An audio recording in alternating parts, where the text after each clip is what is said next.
Well, time for today's top business story. Andrew Bell joining us from BNN Bloomberg. Good morning to you, where you're talking Canopy Growth or not so much great growth. No, investors are bidding the stock down. Last time I looked, it was down about 5% in pre-market trading. This is the Canadian cannabis industry giant.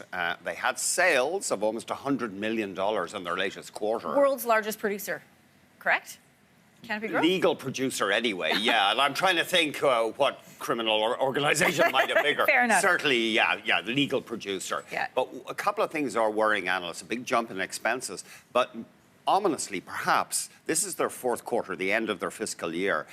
Core cannabis sales were down from the previous quarter. They were up sharply year over year, no problem with that. But analysts are wondering exactly why did they drop year over year. Now, we know the Canadian industry has had supply problems, bureaucracy. It's technically hard to ramp up to producing tens of tons of cannabis. It's not an easy thing to do.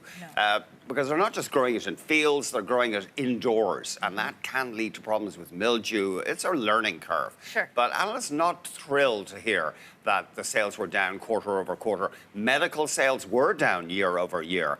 Now, partly that we are hearing is because people on medical cannabis are just going to the legal store. It's much easier to have to mess around with doctors and stuff like that.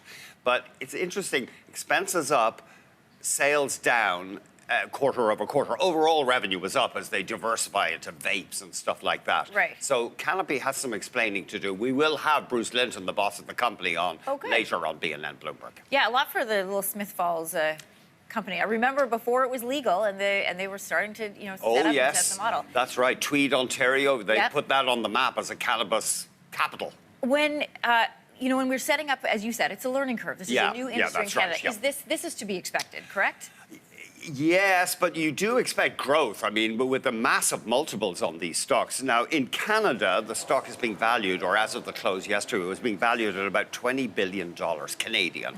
And the close yesterday in Canada was just under 58 bucks. The stock did get to $77 just before legalization, so it hasn't got back there.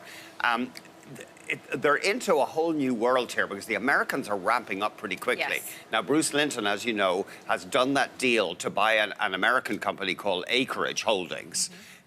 If it's legalized to a sufficient extent in America, that's a bit complex. He can go ahead with the deal even if it isn't. So he has made a big bet on the United States. But it remains to be seen how sophisticated these U.S. producers will be in ramping up. And our global government's going to be happy with Canadians owning their cannabis industry. All right, lots to dig into. Glad that you guys have the CEO coming on today. Yeah, we always enjoy talking to him. Yeah, thanks so much, Andrew. Thanks very Have much. a good weekend.